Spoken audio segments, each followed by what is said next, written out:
one of the things that I think is important, I kind of see it like the upper management of your company is kind of like your coaching staff. Like they are the people who understand the system that you're trying to run. They are the ones who have demonstrated that they share company's values, that they can live by those values, and that they can effectively transmit those values to others within the organization. And so when I talk about like making sure that you can retain talent, it really is like that coaching staff level is super important to in helping you do that, right? Because as a leader, we need to empower those below us to really live into the values and the vision that we've set out, and then it's really on them to help bring everybody along. So welcome to Grow Think Tank.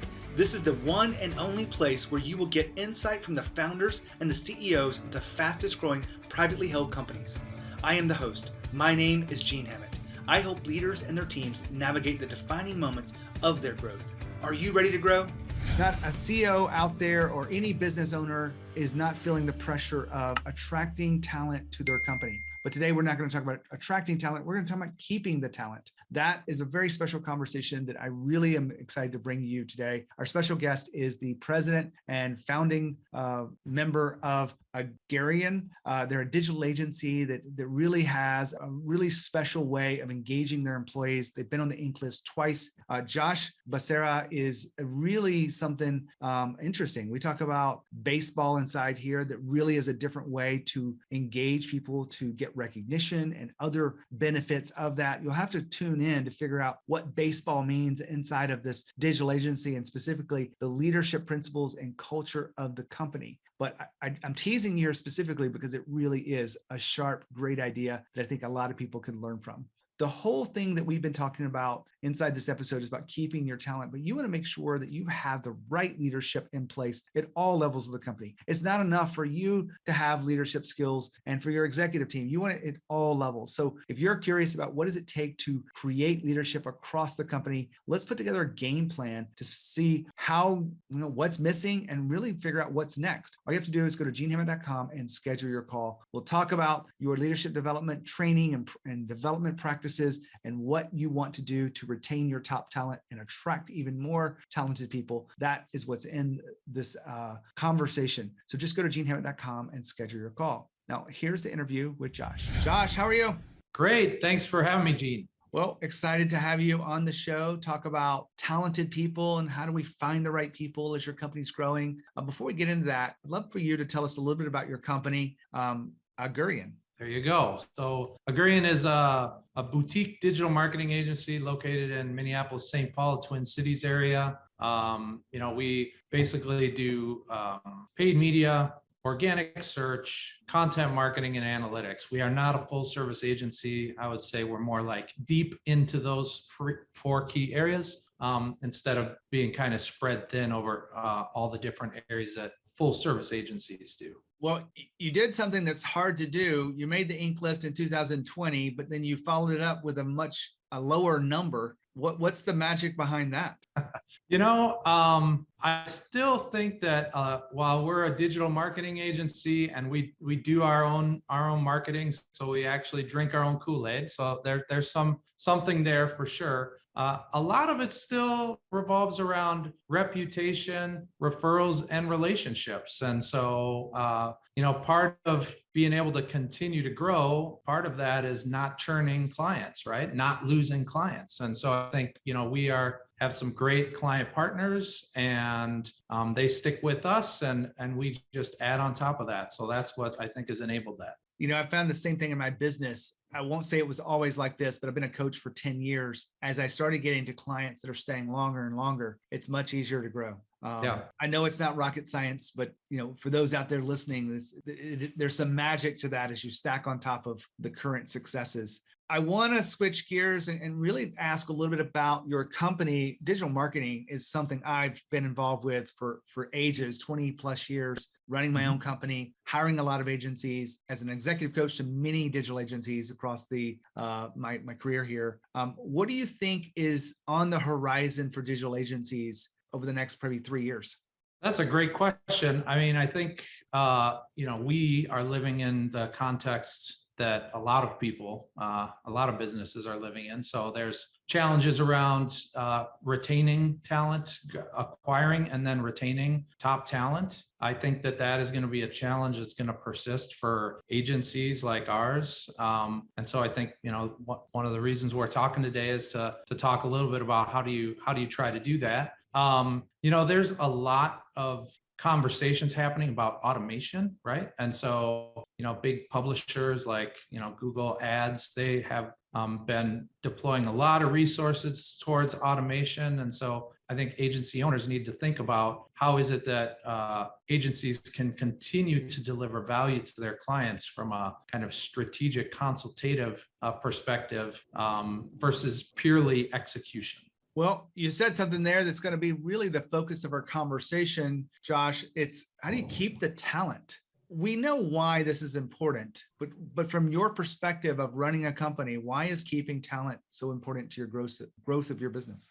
Yeah, so one of the things that I think is important, I kind of see it like the upper management of your company is kind of like your coaching staff. Like they are the people who understand the system that you're trying to run. They are the ones who have demonstrated that they share company's values, that they can live by those values, and that they can effectively transmit those values to others within the organization. And so when I talk about like making sure that you can retain talent, it really is like that coaching staff level is super important to and helping you do that, right? Because as a leader, we need to empower those below us to really live into the values and the vision that we've set out. And then it's really on them to help bring everybody along. So if you start losing members of like what I would call that coaching staff class,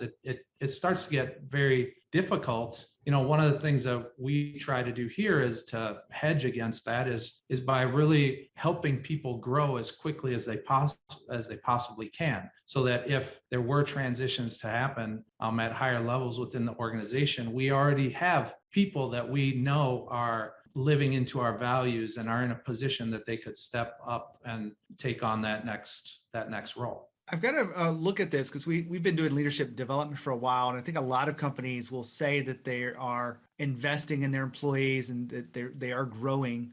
Digital agencies are really known for the more hard skills. They'll invest into the paid advertising side. Maybe it's analytics, maybe it's organic lead generation sources and all of that stuff. Are you doing that is that what you're talking about for investing in your people? So yes, of course, those things are very important. And yes, we do need our people to be super proficient and expert in the hard skills of delivering, results for our clients. But I think, the soft skills side of things is where we do spend a lot of our time with our people.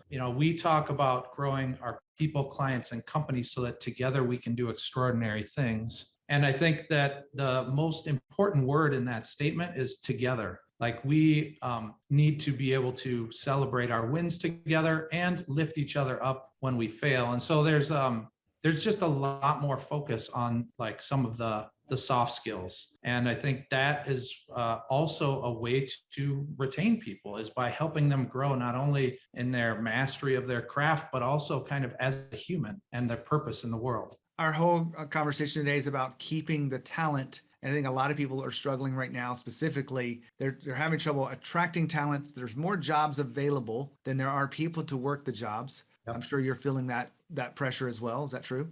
We have been lucky in that we haven't seen a lot of employees churn. It's been really a blessing to do that. We've kind of created a foundational program where we're bringing in very young talent, people who are a great values fit, but may not have all the digital marketing skills right off the bat. And so what we're doing is we're investing in a program basically to help them more so with the hard skills to quickly get them to a place where they can do some of that account management and execution for our clients. But then over time, like building these soft skills. So I don't know if I answered your question there, but that's how we're approaching it. Now, hold on for a second. Josh just talked about soft skills. Let's make sure we put a spotlight on this for a moment, because sometimes people misunderstand the soft skills. And really, I don't think they're soft skills. I think they're just people skills, right? They're communication and mindset and the ability to engage with others about relationships. And it's about building trust and respect. All of these things are part of those soft skills. And companies just aren't paying attention to them enough. Some people are. There's a little bit of work being done, but it's just not enough. And I'd love for you to really think about how you're engaging your people around those soft skills and what that means inside of your own leadership development programs. Now back to Josh. Let me go back, get more specific with it. Are you having trouble attracting talent right now? You know, there are certain roles that are a little bit tougher to find in this day and age. I'll be honest. We are, I think, again, just like growing the company from like the client side, the idea of reputation, referrals, and relationships is a huge piece to talent acquisition. And so when we are struggling to kind of find the right fit for the right role, and this is at times when we need someone who needs to come in with more experience, we have pathways built for people with entry level to kind of come in and grow within the organizations. But if there is a role that we need to fill kind of higher in the organization, we are still very much leveraging kind of those 3 R's: relationships, reputation, and referrals to get that done. Beautiful. You had mentioned to me before we hit the recorder on, Josh, you have really centered your work around some of the work that Simon Sinek put out years ago. I don't even know how old that is. Is that a decade old now? At least, although he's prolific. He's been doing it a while and coming up with lots of other ideas. He has. So you specifically were talking about the golden circle, right? Tell us the why, a little the bit how, how and you the use what. that.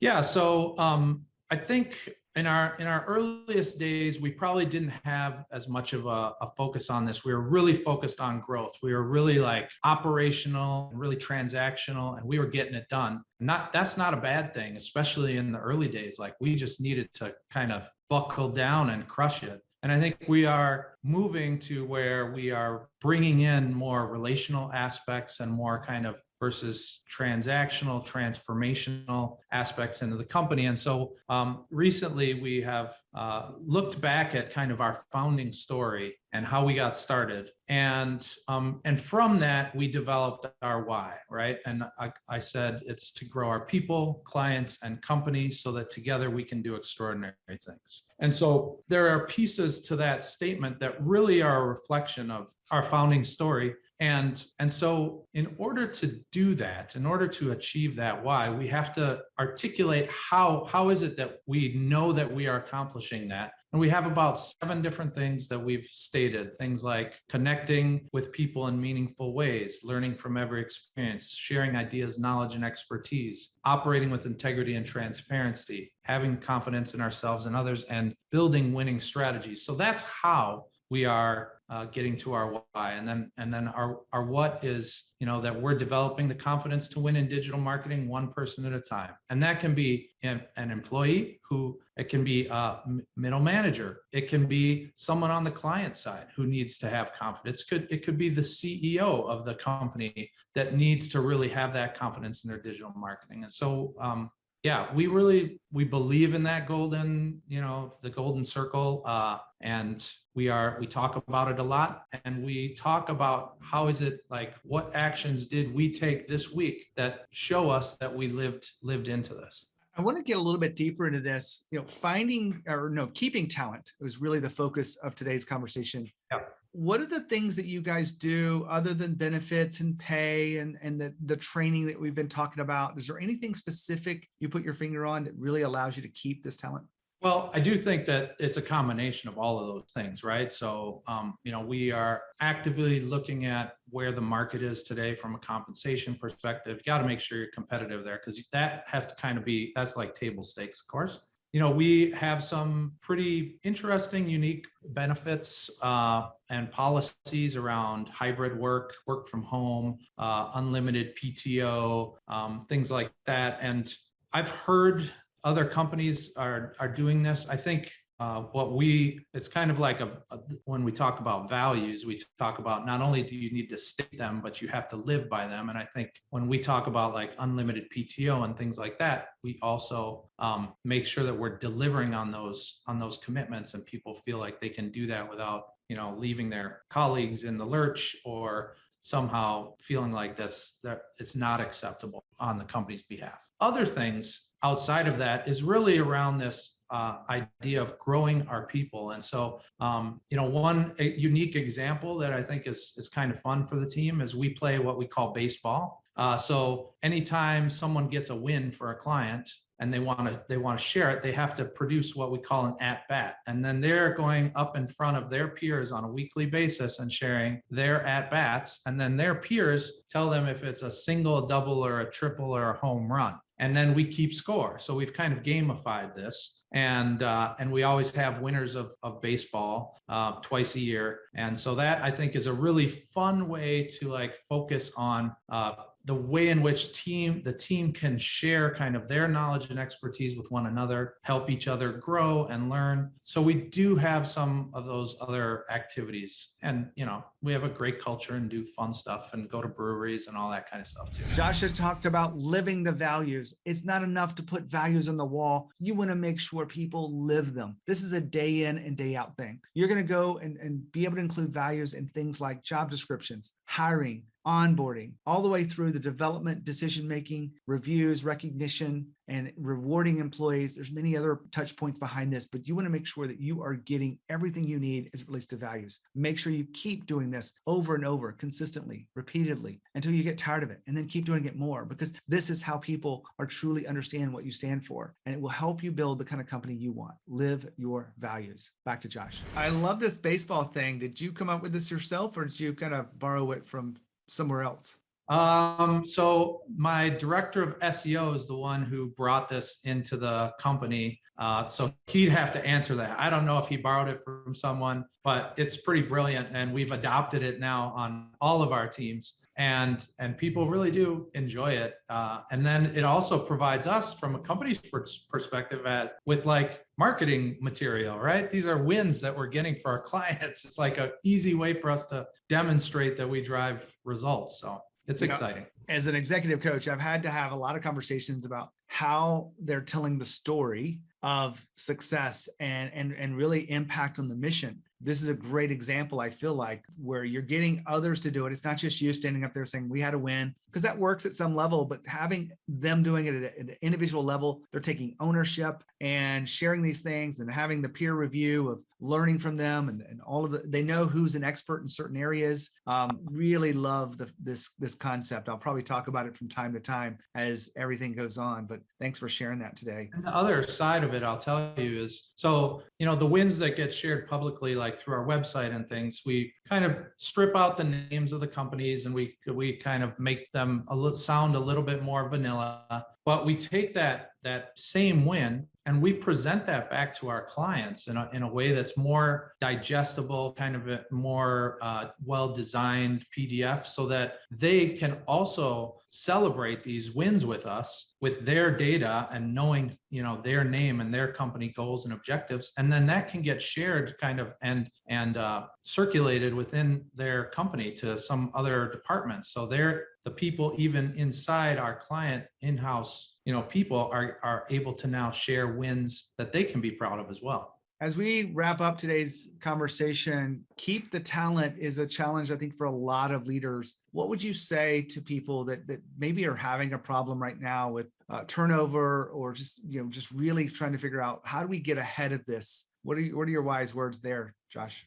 Yeah, I feel like for us, like the shift away from just being super operational and transactional to being more relational and like approaching it more from a transformational leadership role has been important. I think we also, because of the level of communication we're trying to have with our team, we're able to dig into topics like burnout and understand some of the latest thinking about like, what is it that creates burnout? And, when the ideals of your work kind of don't match the reality of your work, that causes a lot of stress within a person. And I think we we ask a lot of our workplaces right now from like a purpose and meaning perspective.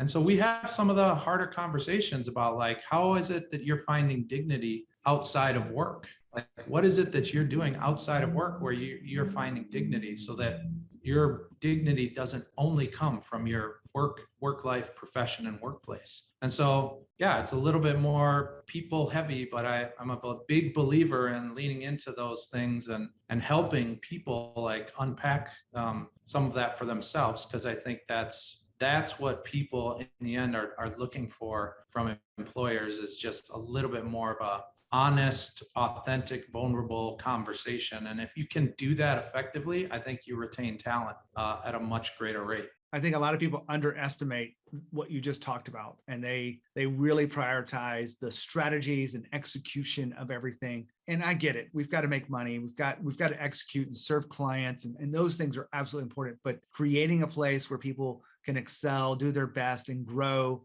that's the things I'm hearing from you, Josh. I just want to appreciate you for sharing this with us. The baseball part that you put into this, of way people can share their ideas. Just love this.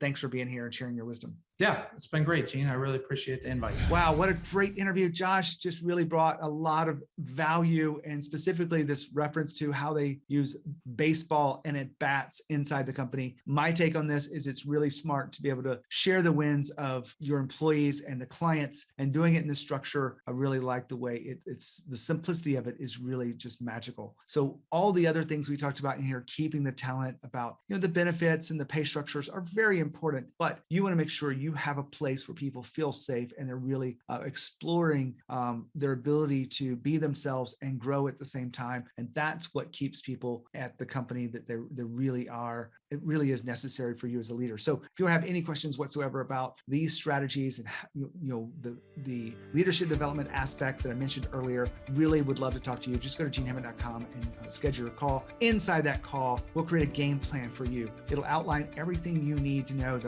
all the critical points and inflection points of really being the kind of company that people don't want to leave from, and the ability to attract top talent. Just go to genehammett.com and schedule a call. When you think of leadership and you think of growth, think of Growth Think Tank. As always, the courage. We'll see you next time.